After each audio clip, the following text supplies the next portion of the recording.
Welcome to Beginning Python.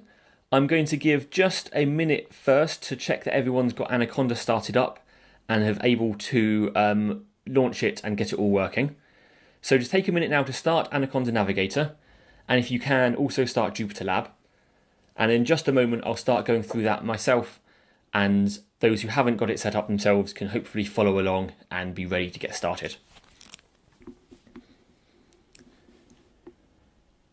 So the way to start Anaconda Navigator will depend on which operating system you're on. It varies from place to place, but hopefully the instructions that were provided with it gave you the ability to get at least as far as a window that looks something like this one here. So it's the green Anaconda Navigator with the circle and a bunch of tiles on the screen as well. Anaconda Navigator is the way that we are getting access to Python. So Python is provided for free. It is a completely free and open source piece of software. There are lots of ways to get it installed onto your system, but one of the easiest that we found, particularly for these training sessions, is the Anaconda system. So Anaconda provides us with the programming language Python, as well as a bunch of tools which we can use to write and run Python scripts. Some are basic tools and some are very advanced, and you see a selection of some of these on the screen here. For the course today, we are going to be using a tool called JupyterLab. Note that JupyterLab is different to Jupyter Notebook. JupyterLab is a web-based, simple development environment which allows us to write and run Python scripts and more, but that's the extent that we're going to be using it for today. So go ahead and press the launch button on the JupyterLab tile, and I'll do the same, and that should open up in a web browser the JupyterLab environment.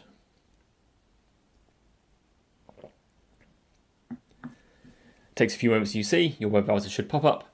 It thinks about it quite hard, you get spinny things, and then we are here. And with that, I'm going to put Anaconda Navigator away, make this full screen and nice and big. So you should end up in an environment something like this.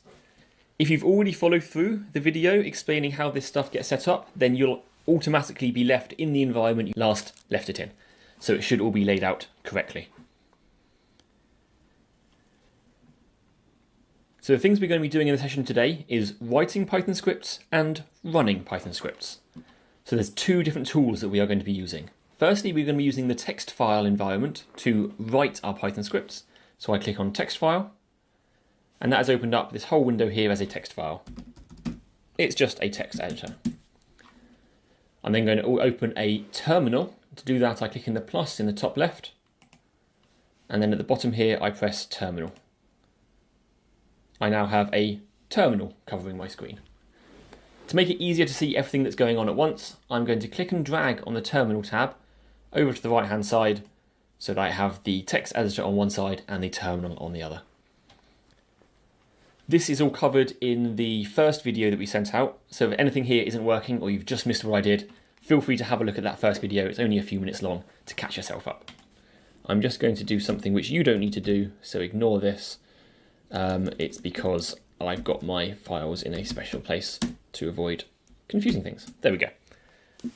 So we're going to start off by writing our very first Python script. But before I jump ahead and do that, I'm just going to give you all 30 seconds or so to make sure you're up to speed with this. You've got your text file open, you've got your terminal open, and it looks largely the same as what you see on my screen. Bear in mind, anything you have in this bit on the right might look slightly different, but it's basically the same. Hopefully everyone has now got their environment set up like you see on the screen here. So we're going to go ahead and run our first Python script. So before we can run any Python code, we first need to write some code. So let's go over to the text editor on the left-hand side. And the first thing we want to do, because currently this file is called untitled.txt, the first thing we want to do is rename this file so that it has the correct file extension. So Python file should end with .py, not .txt. And secondly, untitled is a undescriptive name for what we're going to be doing. So if you right click on the file name in the file browser on the left hand side and go down to rename. So right click and rename.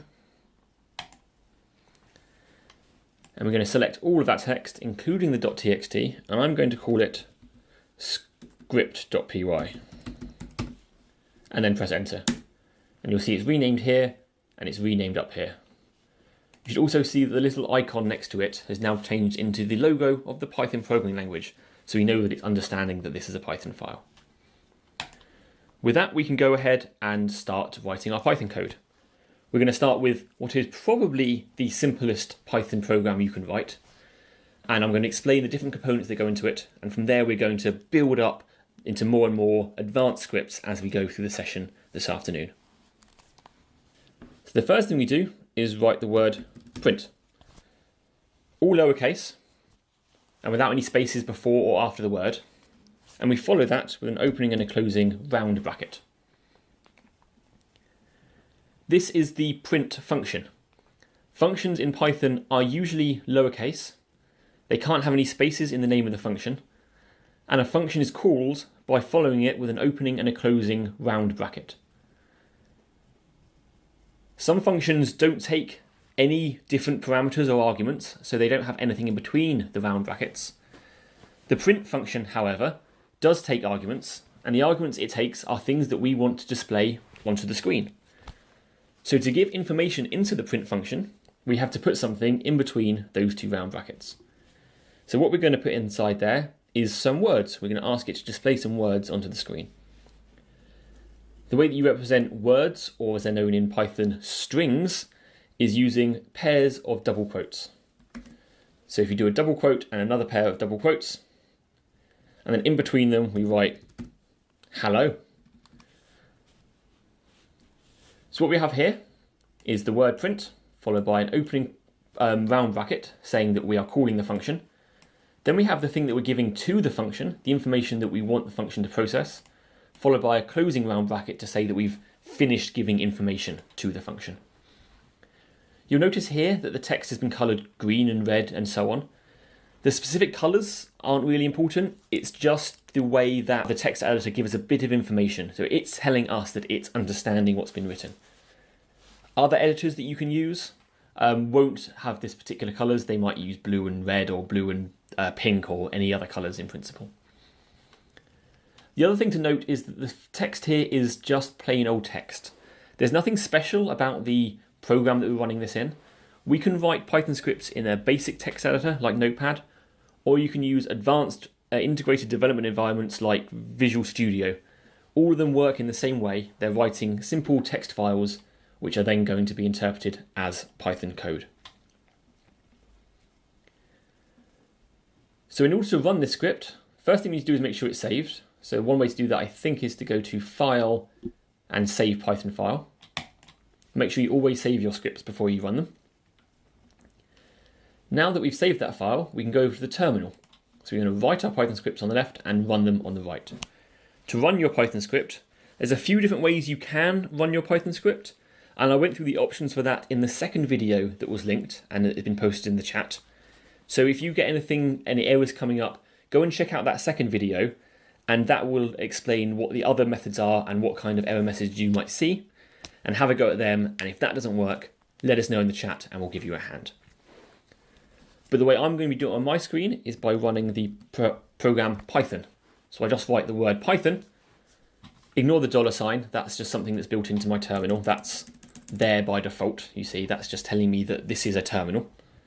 I write the word Python, followed by a space, and then I give it the name of the script I want it to read, scripts.py.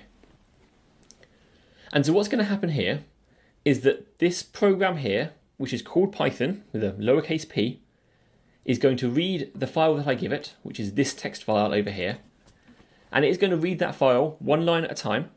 It's going to look at the text on that line, it's going to interpret it, assuming that it's written in the language Python. Python is a language as well as a program. So as long as we've written some text in this file in the Python language, then the Python program is going to be able to understand it and do the things that we've asked it to. It's going to read it one line at a time and do the things on that line, then read the next line and do the things on that next line, and so on until it gets to the end of the file, at which point it will exit and say, I'm all done, success. So to tell it to actually kick off that process, in the terminal over here, after writing Python space script.py, we just press enter. And we see here it has done what we've asked it to. it has printed. This is a bit of computer jargon. Print in computer jargon generally means display on the screen. It doesn't literally mean print out of a printer. It's a holdover from the olden days of computing, when everything was literally printed out on a printer. But it's displayed the text on the screen, hello, the same as we wrote in our file over here. It has then returned us back to the terminal prompt, the same as it was before, with a flashing cursor, ready for us to run the same thing again. So I'm just going to give you a minute or so now to have a go at doing that yourself. I'm also going to point you at the course notes. So what we're going through here, at the bottom of the first page is a next link. We're having a go at the chapter titled Getting Started here. On the whole, I'm going to be just doing the examples as they are in the notes, and I'll hopefully have Gareth keeping us topped up and tracked as to which chapter we're on. But here we are just going through this very first chapter titled Getting Started, in which we've written a text file and we've run that text file, and then a little bit of an explanation about how that all works, which I've just gone through. So have a go at that yourself, just take a minute or so, and if that's all working, then we're going to carry on in about 1 minute. That should be enough time. Mingdi, so the colour in the terminal doesn't matter at all. Mine is all multicoloured because I'm running ZSH on Linux, which has been set up to be all multicoloured. On most systems, it's just going to be plain black. So if you see hello printed out, then everything's working great. Some questions from Livia and Bryony saying you're getting syntax error, invalid syntax. That's, again, a number of different ways that this can be caused. There's two main types of errors that Python has. There's errors that happen while the program's running, like you've tried to divide by 0, or you're trying to use some information that it doesn't know is there. The other type of error is a syntax error, and that's when your file is written in something which isn't valid Python language. So the first thing to check is that your Python script looks exactly the same as it does over here. That you're using double quotes and not backticks or anything like that. That you're using round brackets and not square brackets or curly brackets. And that everything is in the same lowercase print as you see here. Do you get anything else printed out in the terminal apart from the syntax error? Could you copy and paste the entire thing of you running the script and the output in the chat, and that might help me work out what's going on there. Okay. I see what's going on here. So this will happen if you've accidentally got yourself stuck in the Python interpreter. There's a thing that happens if you just type Python and press enter. So don't do this, I'm just demonstrating. If you do this, you end up in an environment where you've got these 3 arrows here. Now this is like a terminal, but it's slightly different. If you end up there, type exit and then open and close round bracket and press enter. And you should end up back at the non-3 arrow terminal. Once you're back at the normal terminal, you should be able to type Python script.py and you should get the text printed out. So I'm just going to clear my terminal on the screen there so that it has a bit more space. Don't worry about doing it yourself. Just clearing out what we see. So in Python, there are a bunch of different types of data that you can have. The types of information we've used so far has only been one type of data. We have had a string. They're called strings because they're kind of like a string of letters chained together. It's another bit of jargon which you will get used to. So we have a string here. Hello is a string. Strings are designated by having open quotes at the beginning and open quotes at the end. But as well as strings, there are also different kinds of data types. I'm just going to run the script over here. As a shortcut and a tip, if you're in the terminal and you press the up key on the keyboard just once, it will bring up the previous command you ran. So you can press up on the keyboard and then press enter, and it will rerun that same previous script. I'm going to change this print function here now so that it prints something else. So instead of printing hello world, I'm going to print a number. So 3.14159, that's more than enough digits of pi. You'll see here that the number is green, where the string was red. That's just a decision that the highlighting in this text editor has decided. Again, the colours aren't particularly important. They're just there as a visual aid. You'll notice again there's a black circle here, and I'll point this out in the video, but make sure that before you run your script, you save the file. On Windows and Linux, it's Control S, and on Mac, it's Command S to save the file, or you can go to File, Save Python File. I'm going to use Control S. So now if I run the script by pressing up and enter, we get our number printed out.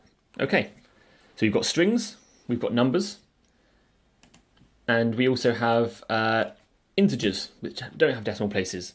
That works very well. So if we save that and run that, we just get the number 3 getting printed out. So Sam in the chat is asking, why don't you need quotes for numbers? So the reason for that is Python uses syntax to work out what you're trying to tell it. There are fundamentally different types of data that you deal with in programs. There are words which as a human you interact with because you're trying to describe something to someone, like saying hello. And when Python is reading this, it will see the string and it will say, okay, I know that you're not, this stuff inside the quotes isn't special in any way. It's just something that a human would understand, and I don't need to worry about what's inside those quotes. If it sees just, as it's reading along the line, one letter, one letter, one letter, and it gets to here and it sees a number that's not inside quotes, it's going to treat it as that particular mathematical number. And it's important because something we're about to see in a moment, that mathematical numbers in Python you can do maths to. You can do 3 times 2 or 3 divided by 4, and that's going to give you another number.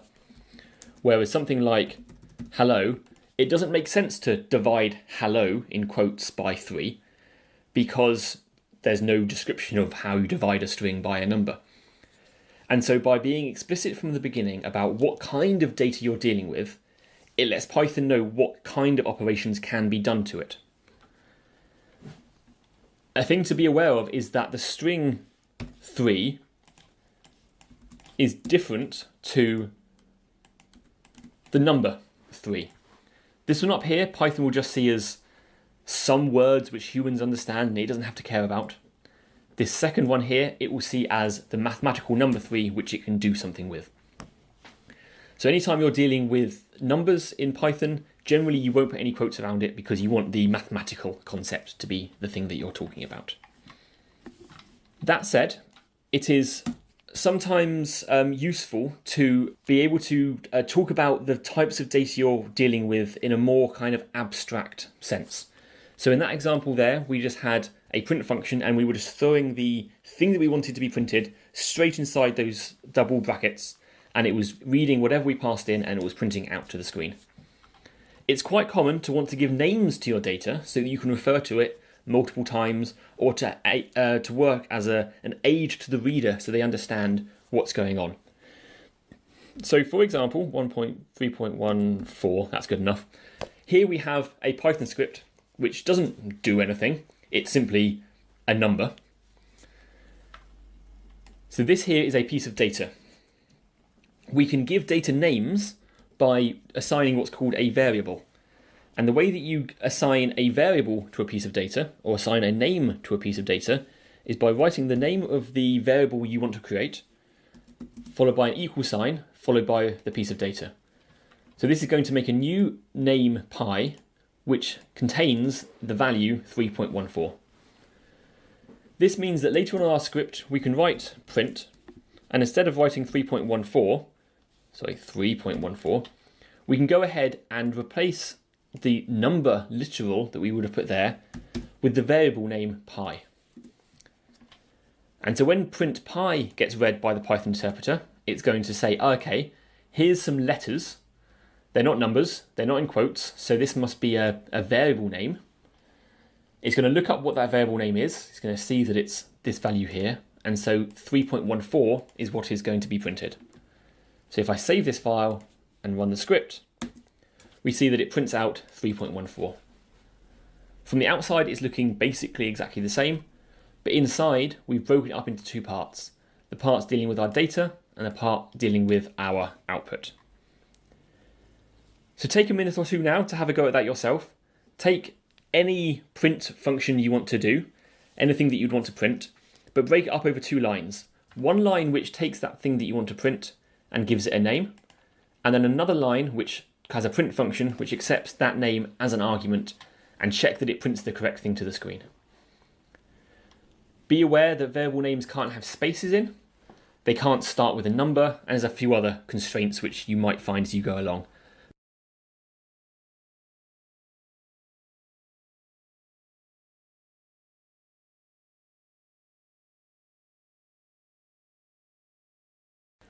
I've introduced variables. A variable is a way of giving a name to data. And so in your head, it's worth having a sense of the difference between a piece of data, like 3.14, and a variable like pi.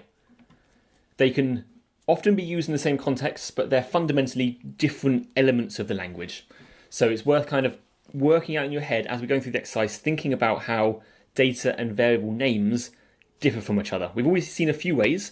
For example, a string has quotes around it and a variable name doesn't, so they look different, but they also serve slightly different roles in the language. So hopefully as we go through, you'll start seeing how that works.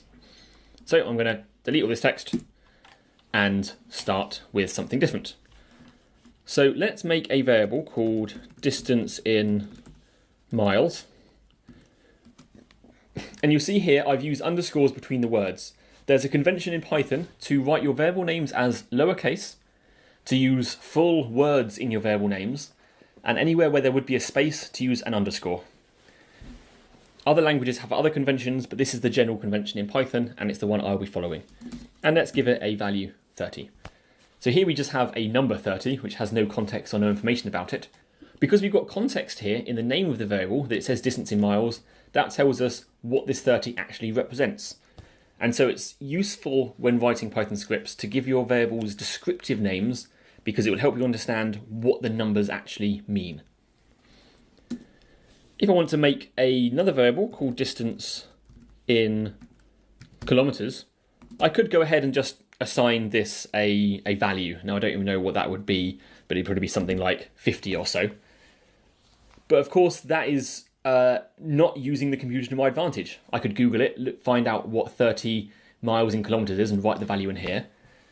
But a more flexible and reusable approach is to work out what the conversion factor is and to do that conversion ourselves in our code so that we can change one variable and always have the other one automatically updated. And so when assigning a variable, on the right-hand side, you can do more than just write a piece of data. You can also refer to other variables. For example, distance in miles, and we can multiply that by a number. And I'm going to copy the number from down here to avoid errors. So here we made a new variable, and the value of this second variable is based on another one. So then when we print distance in kilometers, and then I save this file and clear it and run it, we see printed out it's 48.2. It's about 50, but it's a much more precise answer. This means that we can come back to our original script and we can change this to be 5,000 miles, and we can find out what 5,000 miles is in kilometers just by changing one number, rerunning the script, and we find out that it's about 8,000 kilometers. So this is starting to show the value of using variables rather than hard coding your numbers. It's also showing you how you can use variables which are based on other variables. As well as multiplication, there are other mathematical things that we can do. So I'm just going to copy and paste this one from my notes down here. No one wants to sit here watching me type all day. And so here we have a variable which is a floating point number, a decimal place number on the right hand side. We're making a new number which is that plus something, and then we're printing that out. In Python there are 4 primary mathematical operations you can do. Plus, well, uses the plus sign. Minus uses the minus sign, as you would expect. For multiplication, it uses a star. And for division, you use a slash. So those are the 4 primary different types of operations that you can do to mathematical numbers in Python. Going back to Mendy's question earlier about why some things are in quotes and why some aren't, I'm going to show you an example now of how Python sees the differences between those two types of data in the program. So I'm going to make a variable here, and I'm just going to call it my underscore number, and I'm going to set it to 67. And I'm then going to say my other number equals my underscore number plus 100. And then I'm going to print my other number. So we run this script, we get the kilometre thing and the Celsius thing printed out, and we get 167 printed. So it's successfully printing out the thing that we had. If, however, we put this 67 in quotes, Python is no longer seeing my number as being an integer. It's no longer seeing it as being a mathematical object. It's seeing it as being a text type object. And it doesn't know how to do mathematical things to text objects. So if we now run our script, we will see the first of our Python errors. It is unable to do the addition operation because it's no longer doing it to two numbers. It's trying to add a bunch of letters and a number together. And it's going to say that it's assuming that you made a mistake. It's not going to just implicitly convert something. It's going to make sure that you're going to be explicit about what you're doing. And so if we look at the error over here, the way that I read Python errors is by starting on the last line. It says type error. So that's telling it it's an error to do with data types, where types are things like strings or floats or integers. The error message itself is saying it can only concatenate strings and strings. Remember, this is a string, which means that my number is a string, which means that we're doing my number, which is a string, plus an integer.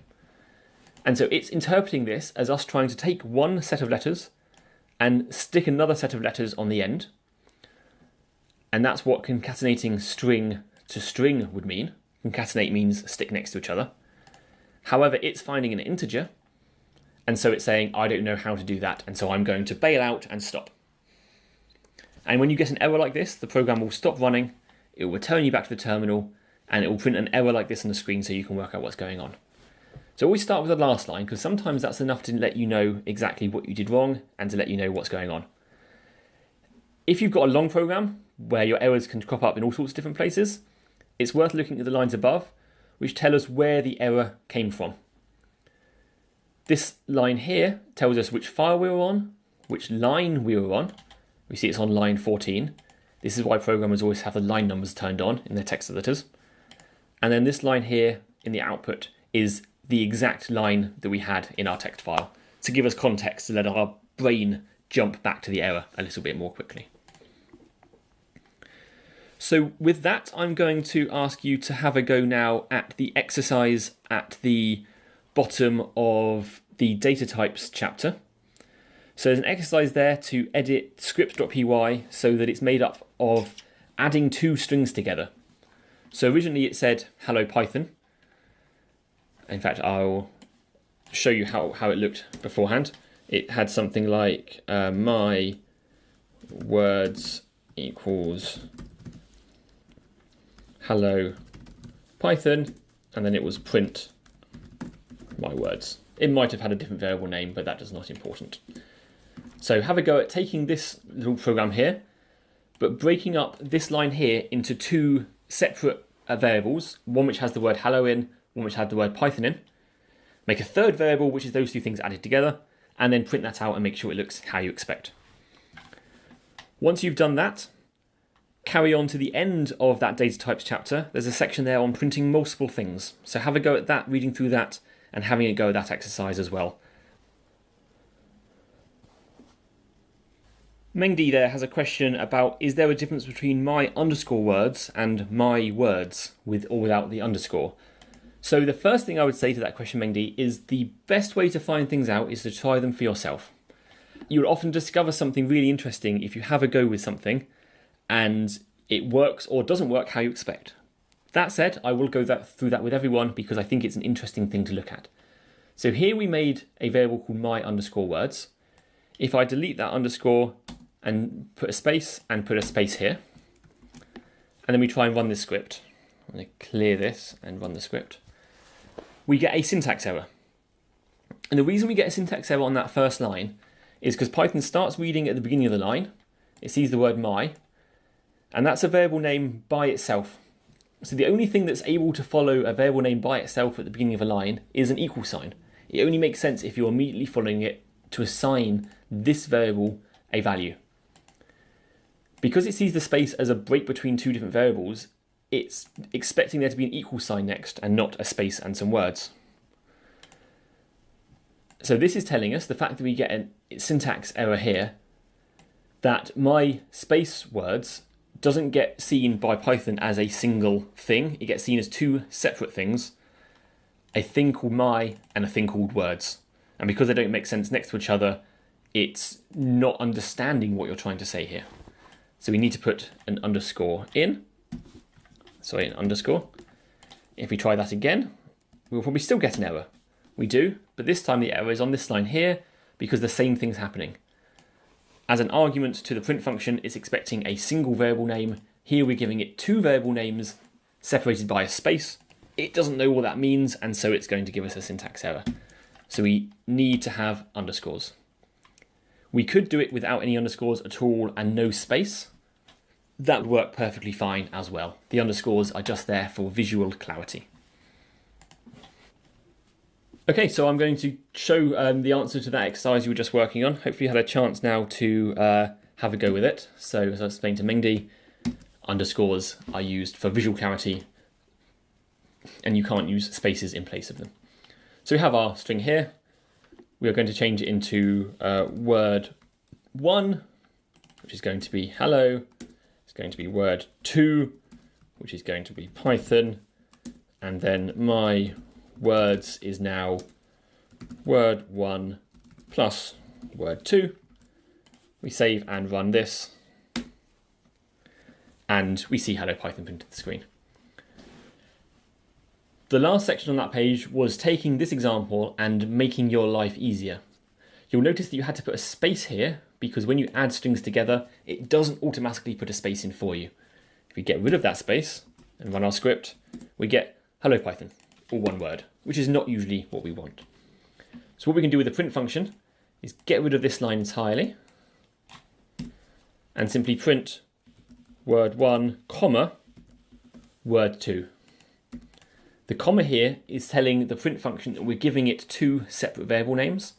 It will take one, it will print it, then it will do a space automatically, and then it will print the second argument. So if we save and run this, we get hello Python back again.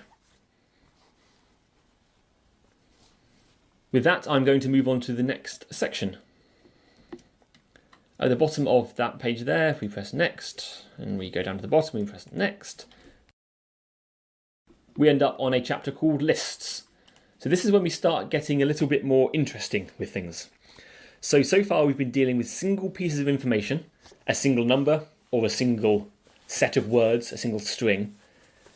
But quite often in real life, and therefore quite often in programming languages, you want to deal with something that contains multiple objects. The example I always come back to that I think most well represents real life is a shopping list. You go to the shops and you have a list of things written down on a piece of paper. You have one shopping list, but inside that list you have a set or a list of items that you want to buy. You can think of each item as a string, but we need in our language some way to describe the list as a whole.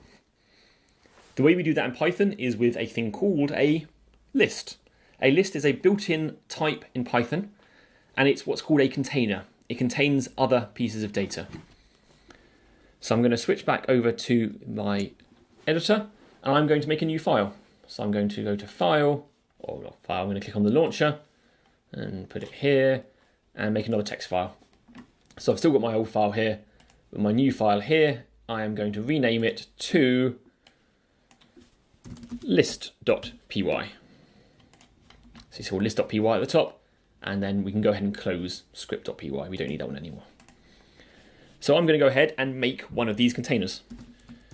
Like anything else, we start by giving it a name. You almost always want to give your variables names, and this is a really good way of making sure that you understand the kind of thing that's inside it. Same as before, we follow it with an equal sign because we want to give it some data. In the past, we would just write a number here or a string or do some kind of numerical work on some other data type. To make a list, we use square brackets. And I'll point this out at this point that in Python, there are lots of different types of brackets used in different situations. It really matters which type of bracket you use. So far we've used round brackets for calling functions, and here we're going to use square brackets to create a list. In between those square brackets, we put the things we want in our list. For example, cat, that's a string. We follow that item with a comma. Notice the comma's outside of the quotes. Dog, and let's put a number in as well, 261. So you see here we've got one list, one object that has three pieces of data inside it. Penguin, yeah, let's do a penguin as well. Thank you, Gareth. Penguin. You can have as many items as you want in a list. It's not limited to just 3 or 4. You can have lists with thousands of items if you so wish. You can also have lists with no items in. If we write it like that, that's a list with no items in. When we print our list, we can print it like any other variable. My_list. What's going on there? There we go. And we run it with Python list.py because our script is now called list.py. Run that and you see it's printed out the things that we put inside our list. It's got the square brackets printed out on the output to remind us that this is a list we're printing. It's got commas separating each item, and it's got quotes showing that these are strings. You'll notice that when you print it out, it uses single quotes, whereas when we made it, it had double quotes. That's because in Python, single quotes and double quotes are almost interchangeable with each other. There is a subtle difference between the two, but largely they mean the same thing. The convention is usually to use double quotes when making strings.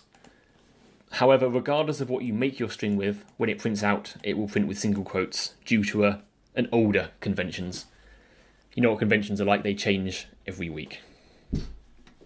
So have a go at that yourself. Make a list with some items inside it. Try putting some strings in there, some numbers, some floats, all sorts of different things. And make sure that you can print it out and it shows up on the screen correctly.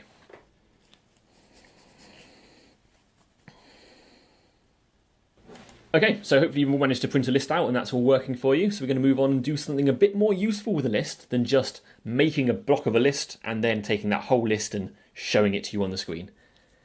With a shopping list, you don't just deal with a shopping list on the whole, you deal with the items inside the shopping list. And so we need a way in our language to get access to the items inside. So we're going to make a new variable called myElement. Element is jargon generally for an item inside a list. Though the jargon isn't very consistent and you'll see it change later, but nonetheless it's often used for that. To get an item from inside a list, we write the name of the list and we follow it with square brackets. These square brackets that immediately follow the name of a variable are different conceptually to the square brackets we used when we made the list. If you've got square brackets by themselves with a space beforehand, that's you making a new list. If you've got square brackets and they immediately follow a variable name which is a list, that's you accessing things from the list. It's you asking a question of the list. We can put something inside those square brackets, kind of like a function call, to tell it what piece of information we want. So we can write, for example, number 1. And we want to not print the whole list, we want to just print that one element. So, audience participation time for those who are listening. Who wants to let me know in the chat what's going to get printed out when I run this script?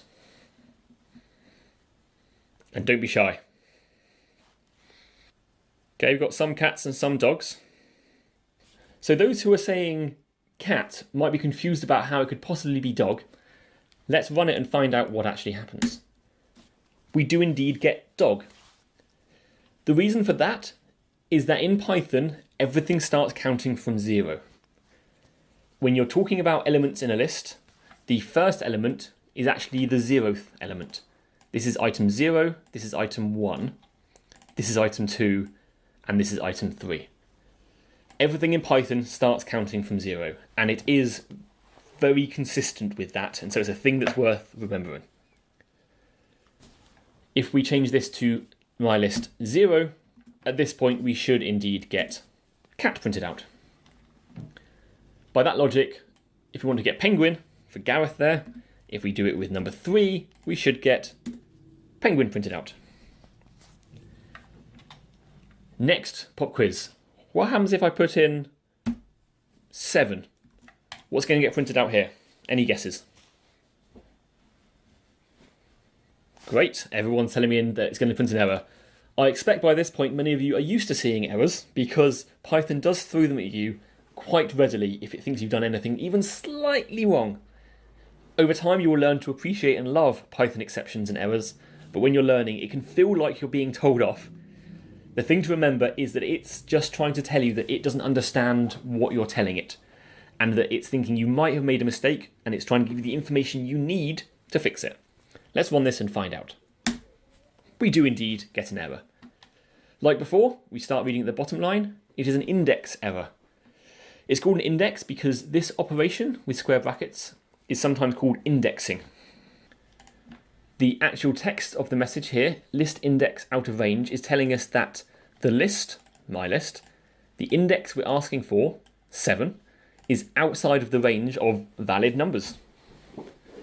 We only accept numbers from 0 to 3, so 7 is way out. 5 is right out. And so it's going to give us an error. There's no valid answer we can give here. Notice that because it failed on line 3, which is here, the program stopped running. It didn't print an error and carry on. It stopped entirely. It never even tried to print my element. As soon as you get an error raised, the program just stops at that point and tells you what it knows about its state at that moment. So we know that 7 doesn't work, but 3 does.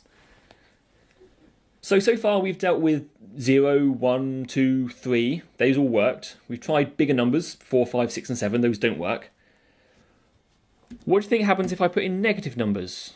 -1. Who wants to have a guess about what -1 is going to do?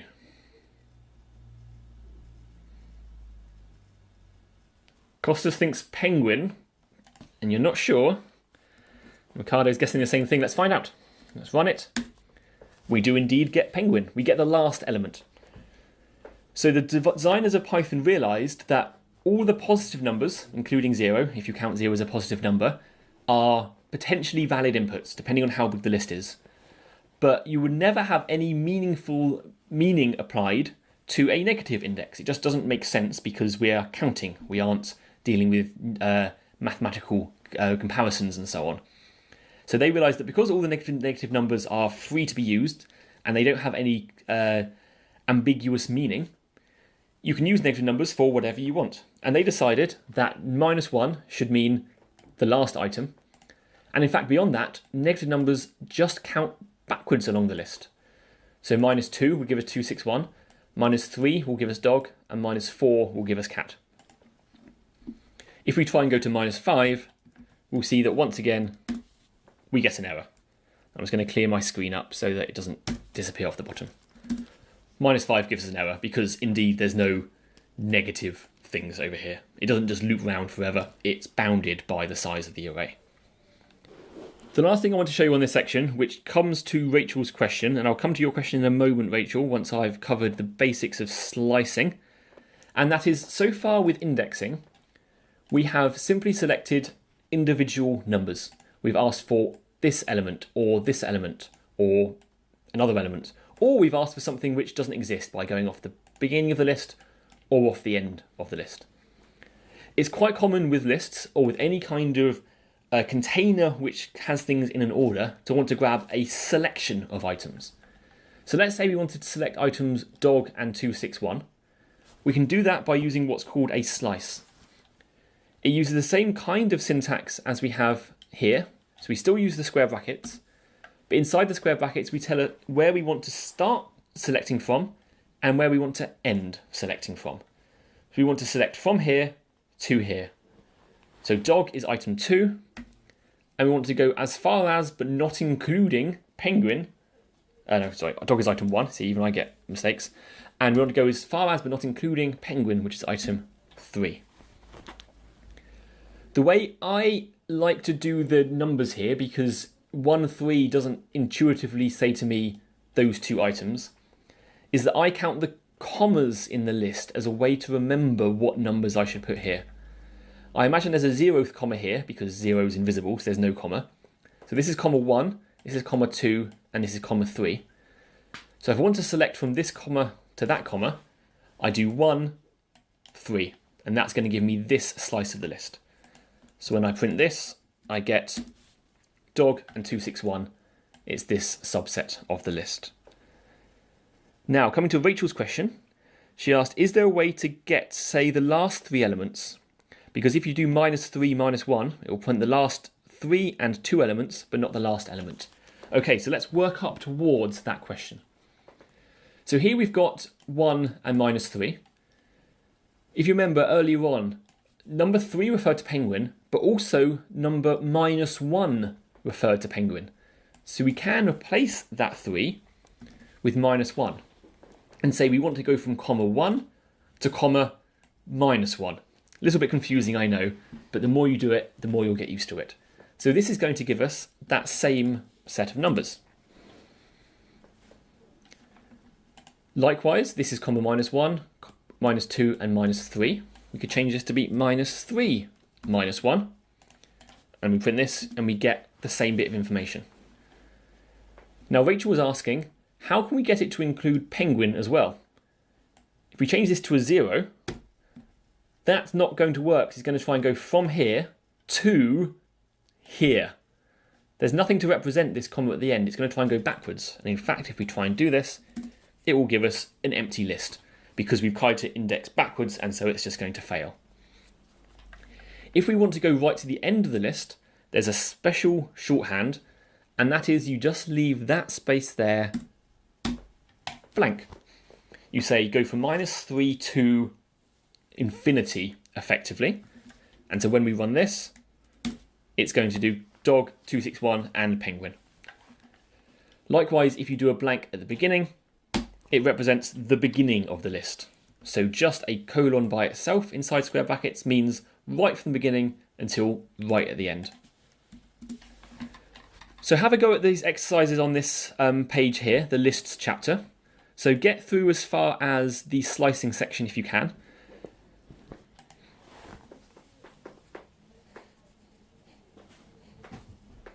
The last thing I wanted to cover in this list section is how you can go about changing lists. So far the lists we've made have been static objects. They haven't had anything changing in them as we've been using them. But of course, lists are most useful if you can use them to collect information as you're going through your program, collect information in them, and then do something with that information at the end. So let's change our list here so it just contains animals. Let's delete this my element thing because we're not going to be grabbing something out of it.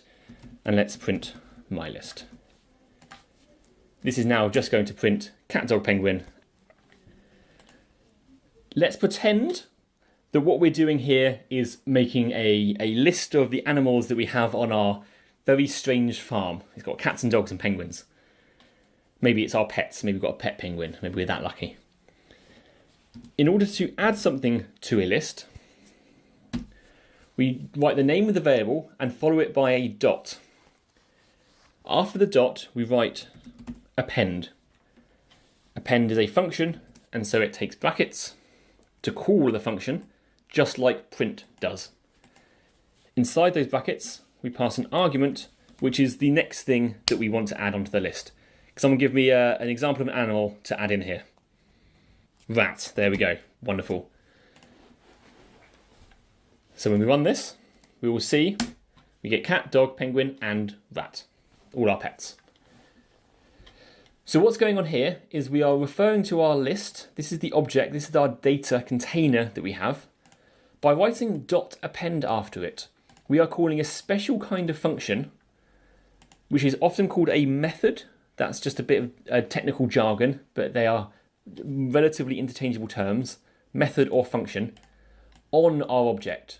So the fact that it's a dot followed by the name of the function says that this function is going to be affecting this piece of data. And depending on what the append function does, it is going to take whatever's passed in and do that thing to my list. In this case, the append function takes whatever is at the end and takes whatever is passed in and adds it to the end of the list. Emma is asking, how do you add rat to be the second in my list?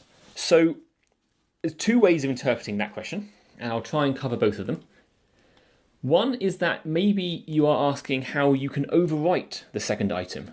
So maybe you want to take what would be dog, second being number 1, remember, and you can assign that to be rat. This is going to take this list, then it's going to find my list 1, which is dog, it's going to overwrite it with rat.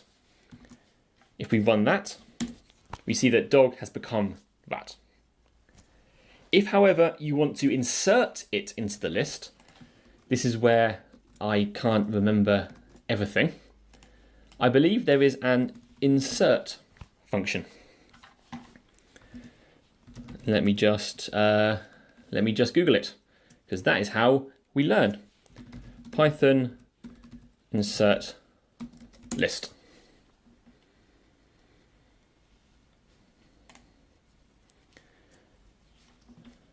Since the Python 2 documentation, we want the Python 3 documentation. Here we have the list.insert function. It takes 2 arguments. The first argument is the position, and the second argument is the item. I can never remember which way round they go. So we want to insert at position 1, and we want to insert rat. So when we run this, we see cat, rat, dog, penguin. Hopefully one of those 2 things is what you are asking about, Emma. So if everyone's okay with lists, we can loop over them, we can grab items out, we can change things to do with them by appending to the end, and as we saw there, overwriting or inserting. So after the list section, we are on loops. So hopefully as we go through this, Olivia, I will explain the answer to your question, and I'll just read it out now so that I remember what it said. At the beginning of the loop section, you assign 2 variables called word with different strings. So does the variable store all the data that you assign to it? Okay, so I will go through that now. I didn't realise how soon it was. So let's make a new file, and let's call it loop.py. New file, text file, rename, loop.py. So the example I start with is writing something like, we've got word, hello, we're coming back to our examples from the beginning here, and then we print word. We run that, print hello, of course it does. We've done that several times so far. I think we're all comfortable with printing and variables now. If we want to print 2 things, we could do word equals Python, and then print word. When we run this, it runs line 1 to assign the variable, runs line 3 to print out hello, then runs line 5 to assign a variable, and then it runs line 7 to print hello. Olivia's question there was that we have assigned the variable word with the data hello, and then a few lines later we've assigned the same variable name with a different piece of information. What happens at this point in Python is that Python will forget anything about the history of the variable word. It will no longer know anything about the data hello. It will just know that word equals Python. Anything to do with hello from this point on in the program will be lost. It has no memory. It just remembers the most recent thing that you've done to it. The reason we get both hello and Python printed out is because we printed this one before we assigned the variable. This is one of the ways that variables in programming and variables in maths are different from each other. In maths, if you say something like a variable equals a number, you're stating some kind of mathematical fact that is then going to be always true for the rest of your analysis that you're doing. And so saying that word equals hello and then word equals Python doesn't make sense because it can't. A variable in maths can't have 2 different pieces of data associated with it. In programming, however, because we're going through sequentially, it does one and then it overwrites it with the second. The second thing that I hope you're thinking about this little bit of code here is that it looks very repetitive. We've basically written 2 lines of code and then written exactly the same 2 lines of code with one tiny little change. Every time we see something being repeated like this in a program, we should always think there's got to be a better way. Programmers are lazy. The best programmers are very lazy because they make the computer do the work for them. So let's get rid of this. Let's make this a variable words, and let's make this into a list. So here, instead of two variables and printing one at a time, we've got one variable, which is a list which contains two pieces of data. And we're currently printing the variable word, which previously was referring to one word and then the other. But what we have here is a container, a list. What we conceptually want to do to this container is for each item in that list, we want to print that item to the screen. When you want to do something to each item in a list, we use a thing in Python called a loop, or in this case, it's called a for loop, because we are doing something for each item. And so we introduce that using the word for, and you'll see immediately it goes green and bold in our editor here, so we know that it's understanding what we're writing. I'm going to write it out, and then I'm going to explain what these different parts mean.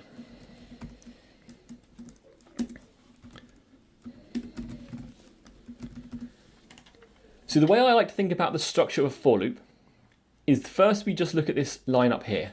This is the part that introduces the fact that we are going to be repeating ourselves.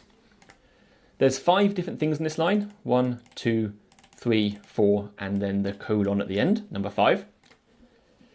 In every for loop you write, the for, the in, and the colon are always there, always in that order, and always spelt exactly like that. Those are the fixed scaffolding that we use to construct our repeating for loop. The places that we have flexibility and artistic license inside our for loop are in the other 2 locations, here and here. I'm going to start with the second of those, between the in and the colon. This is where we write the thing that we want to loop over. It is the thing that is the list that contains items that we want to do something to each item of. We want to do something to